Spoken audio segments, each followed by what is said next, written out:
Hello friends, स्वागत है आप सभी का मेरे YouTube channel any biological thoughts पे। फ्रेंड्स, यदि आपको वीडियो पसंद आए तो प्लीज़ लाइक शेयर और चैनल को सब्सक्राइब कर दीजिएगा, साथ ही बेल आइकन को प्रेस कर दीजिएगा ताकि मेरा नेक्स्ट वीडियो आपको मिलता रहे। आज का जो हमारा टॉपिक है वो है आरक्यू वैल्यू। तो आज हम देखेंगे definitions of RQ value, definitions of RQ, value of respiratory quotient. तो चलिए देखते हैं definitions of RQ. The ratio of the volume of CO2 release to the volume of O2 taken in respiration is called as respiratory quotient. Respiration में जो volume of CO2 होता है जो कि हम रिलीज करते हैं और वॉल्यूम ऑफ O2 होता है जो कि हम लेते हैं, उन दोनों के रेशियो को हम क्या कहते हैं? Respiratory quotient. इसे डिनोट करते हैं, it is denoted as RQ। इसे डिनोट करते हैं RQ से। तो RQ का अगर हम फॉर्मूला देखें तो volume of CO2 upon volume of O2 होगा। नेक्स्ट देखते हैं वैल्यू ऑफ रेस्पिरेटरी कोशिएंट। जो वैल्यू ऑफ रेस्पिरेटरी कोशिएंट होता है वो डिपेंड करता है सबस्ट्रेट पे। जैसा सबस्ट्रेट होगा वैसे ही उसकी वैल्यू होगी। तो फर्स्ट पॉइंट देखते हैं इसमें कि इसकी वैल्यू क्या क्या हो सकती है। It's value can be 1, 0, more than 1 और लेस देन 1। इसकी जो वैल्यू हो सकती है वो 1, 0, मोर देन 1 या लेस देन 1 भी हो सकती है।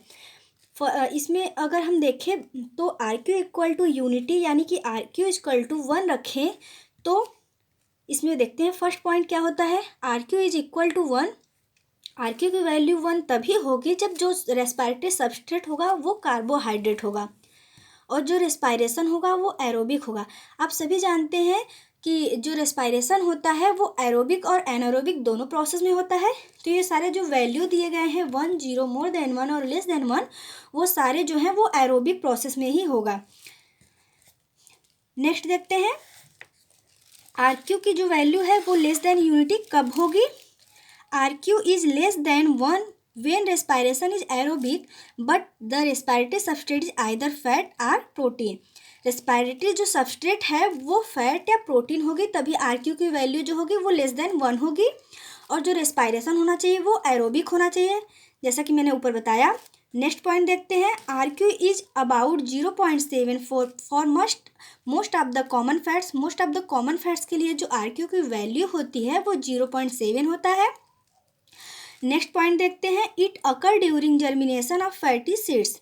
ये कब प्राप्त होता है? तो फैटी सीड के जर्मिनेशन के दौरान प्राप्त होता है। नोट में मैंने लिखा है RQ is about 0.9 in case of protein और पेप्टोन। प्रोटीन और पेप्टोन के केस में जो RQ की वैल्यू होती है वो 0.9 होती है। अब नेक्स्ट देखते हैं RQ की वैल्यू 0 कब होगा। तो देखते हैं succulents do not evolve carbon dioxide during night. तो जो सकुलेंट प्लांट्स होते हैं लाइक अपोन्सिया और ब्रायोफिलम, उसमें क्या होता है रात के टाइम पे कार्बन डाइऑक्साइड नहीं इवॉल्व होता है यानी कि नहीं निकलता है। That is incomplete oxidation of carbohydrate. Next देखते हैं they also change carbohydrates to organic acid which utilise oxygen. ये क्या होता है कि चेंज होता है कार्बोहाइड्रेट से ऑर्गेनिक एसिड में, जिससे यूटिलाइज होता है ऑक्सीजन। नेक्स्ट पॉइंट देखते हैं RQ more than unity. RQ की वैल्यू जो है मोर देन 1 कब होगा। तो RQ more than unity is found when organic acid are broken down as respiratory substrate under aerobic condition. तो RQ की जो वैल्यू है वो मोर देन यूनिटी तब होगा जब जो ऑर्गेनिक एसिड है वो broken down as respiratory substrate के रूप में ब्रोकन डाउन मतलब ब्रेक डाउन होगा अंडर एरोबिक कंडीशन के अंडर में। That is when organic acid are the substrate value. इसमें कहने का मतलब ये है कि जो सबस्ट्रेट वैल्यू है वो ऑर्गेनिक एसिड होना चाहिए, तभी जो RQ की वैल्यू है वो मोर देन यूनिटी होगा। नेक्स्ट देखते हैं हमने ऊपर क्या बताया था कि जो वैल्यू था वो 0, 1, मोर देन 1 और लेस देन 1 तभी होगा जब एरोबिक रेस्पिरेशन होगा। अब हम देखेंगे इन एनारोबिक रेस्पिरेशन में तो there is no consumption of oxygen. आप सभी जानते हैं एनारोबिक में क्या होता है कि जो ऑक्सीजन होता है वो पार्ट नहीं लेता है।